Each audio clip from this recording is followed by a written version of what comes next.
السلام علیکم ویورز. آج ہم نے گھر میں لوکیشن بدلی ہے.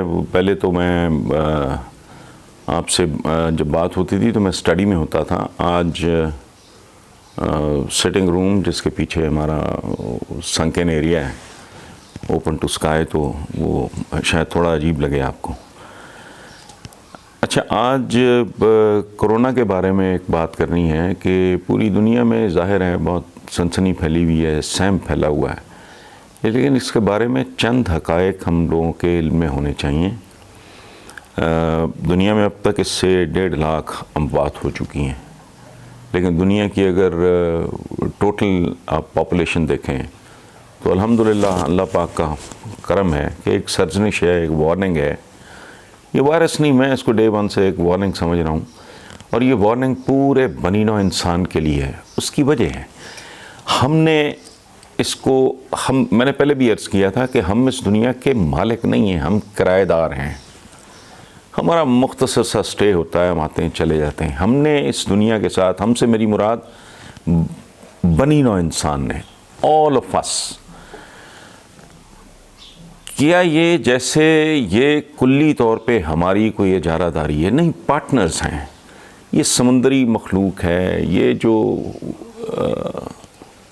حشرات الارض ہیں, بے شمار جو بیکٹیریا ہے, جنگل کی جو آبادی ہے, یہ شیر, چیتے, یہ اس کا کرائے کے گھر میں یہ بھی ہماری طرح ہیں. ہمیں اس کا کرایہ, ہم چونکہ اشرف المخلوقات ہیں, یا ہمیں کہا جاتا ہے اور سمجھا جاتا ہے, تو ہماری ذمہ داری ذرا زیادہ بنتی ہے. ورنہ ساری سمندری مخلوق, یہ چھوٹی چھوٹی چڑیاں, یہ بلبلیں, یہ گلہریاں, یہ جگنو, یہ تتلیاں, یہ ہم سب کا ہے.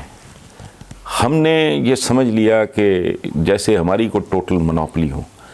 میں 2 دن پہلے میں نے ایک ادارہ ہے یہاں جنگلی حیات کے تحفظ کا, اس کے ایک بڑے سینئر آفیشل نے ایک ایسی خوبصورت بات کی ہے. اس نے کہا کہ ماحول میں آلودگی کم ہونے کے نتیجے میں بے شمار پرندے جو شہروں سے روٹھ گئے تھے وہ شہروں کی طرف واپس آ رہے ہیں. تو میں نے اپنے کالم میں یہ دعا مانگی کہ اللہ کرے کہ ہماری جو تتلیاں, گلہریاں اور جگنو روٹھ گئے ہیں ہمارے شہروں سے, وہ بھی واپس آ جائیں. وی اپولوجائز فرام دیم. یہ دنیا ان کی بھی اتنی ہی ہے, ان کے بھی حقوق ہیں. میں نے شاید پہلے بھی آپ کو عرض کیا کہ ہم نے تو گدھ تک مار دیے. مردار خور گدھ کا بہت ضروری ہے رول ہماری زندگیوں میں, وہ مار دیے. اور اب کیا ہو رہا ہے کہ گورنمنٹ کی سرپرستی میں چھانگا مانگا والے جنگل میں مردار خور گدھوں کی فارمنگ ہو رہی ہے. یہ ماؤ سے تونگ تھے, بہت بڑے لیڈر تھے, لیکن ایک زمانے میں انہوں نے چائنا میں کہا کہ چڑیوں کو ختم کر دو, کیونکہ وہ اناج کھاتی ہیں, وہ دانہ چگتی ہیں. چڑیاں مار دی گئیں تو ان کو ہوش ٹھکانے آ گئے, چونکہ ان کو پھر سمجھ آئی کہ یہ چڑیاں صرف دانہ ہی نہیں چگتی, وہ حصے دار ہے ہر مخلوق اللہ پاک کی. وہ دانہ نہیں چگتی, وہ ایسے بے شمار حشرات الارض کو بھی کھاتی ہیں جو فصلوں کے لیے نقصان دہ ہوتے ہیں. سو چڑیوں کا شکار وہاں بند کر دیا گیا تاکہ وہ آبادی واپس آئے. تو قدرت کا یہ نظام بڑا نازک ہے, بڑا مضبوط, بڑا عالی شان, بڑا شاندار, لیکن نازک. اچھا, اب چلتے ہیں واپس کرونا کی طرف. تو آپ دیکھیں اب تک 1.5 لاکھ اموات, اور دنیا کی آبادی ذہن میں رکھیں, اربوں کی آبادی میں 1.5 لاکھ. اب کتنی دیر ہو گئی کیلکولیٹ کریں. جبکہ جو فیکٹ شیٹ میرے سامنے آئی ہے, میں نے اپنی ٹیم کو کہا کہ ذرا نکالیں کہ روڈ ایکسیڈنٹ سے سالانہ 13,50,000 بندہ, اور روزانہ 3700 موتیں daily per day. Heart attack سے 60 لاکھ سے زیادہ بندہ مرتا ہے. گھریلو تشدد سے, باقی تو چھوڑیں, 30,000 سے زائد رپورٹڈ اموات یہ جو سالانہ ہوتی ہیں. اچھا, پاکستان میں اب یقین نہیں آتا کہ ہم اتنے پریمیٹو, اتنے پسماندہ, اتنے پیچھے رہ گئے ہیں کہ ٹی بی کی اوقات ہی کوئی نہیں. پولیو دنیا سے ختم ہو چکا, ہم جیسے کوئی 1-2 ملکوں میں ہے, تو ٹی بی سے پاکستان میں 69,000 پیپل ڈائی اینولی. ہیپاٹائٹس ہمارے ہاں موت ہیپاٹائٹس کی صورت میں تقسیم ہوتی ہے جس کی فائنل شکل کیا ہے؟ گندا پانی جس میں آرسینک ملا ہوتا ہے. یہ میں پنجاب گورنمنٹ کی آفیشیل رپورٹ کے بارے میں بات کر رہا ہوں. تو ہیپاٹائٹس سے 1,30,000 اموات سالانہ.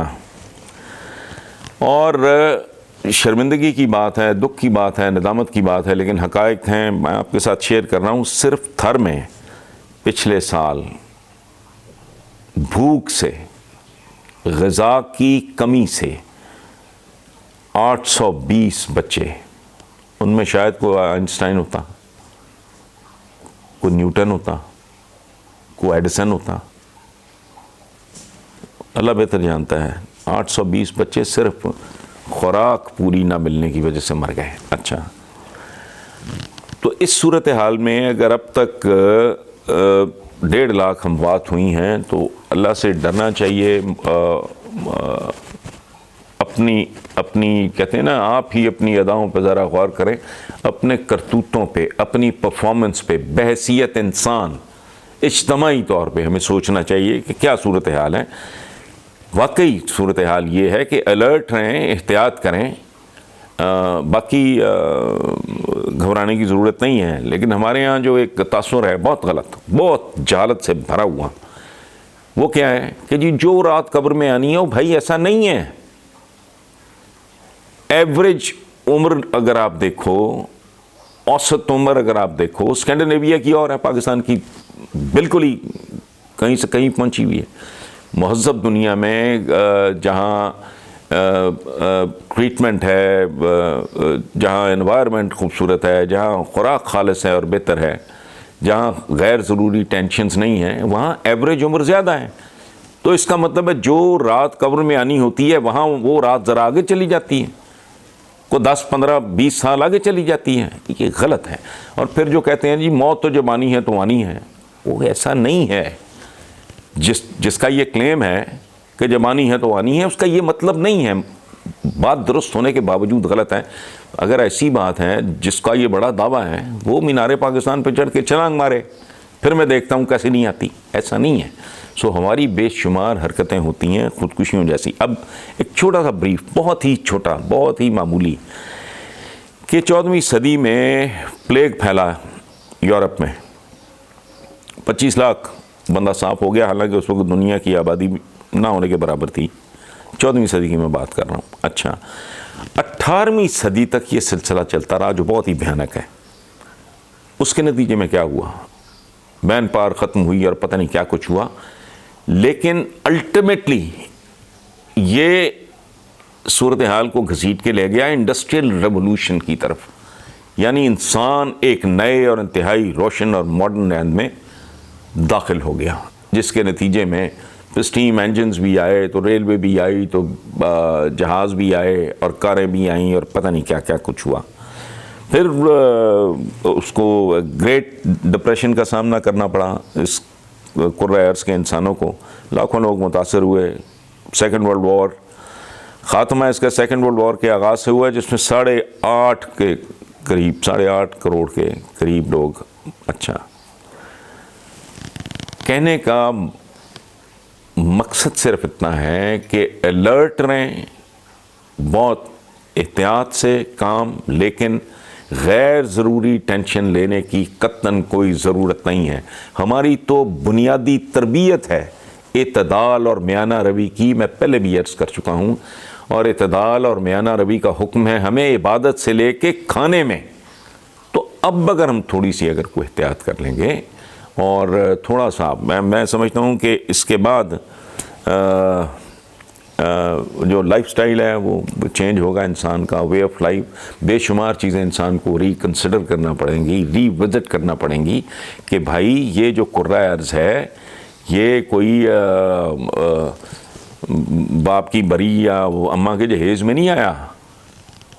بے شمار مخلوق ہے، پرندے ہیں، درندے ہیں جنگلوں کے، مچھلیاں ہیں، پوری ایک آبی حیات کا سلسلہ ہے.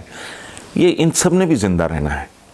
تو وہ جو میں نے عرض کیا کہ یہ ابھی اتنی خوبصورت لگی مجھے یہ خبر کہ بے شمار پرندے جو روٹ کے چلے گئے تھے شہروں سے وہ واپس آ رہے ہیں.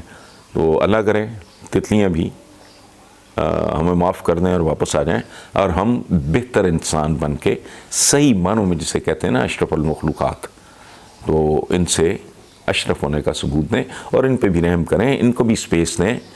کرۂ ارض جتنا ہمارا ہے اتنا ہی حق اس پہ باقی مخلوقات کا بھی ہے. Thank you very much.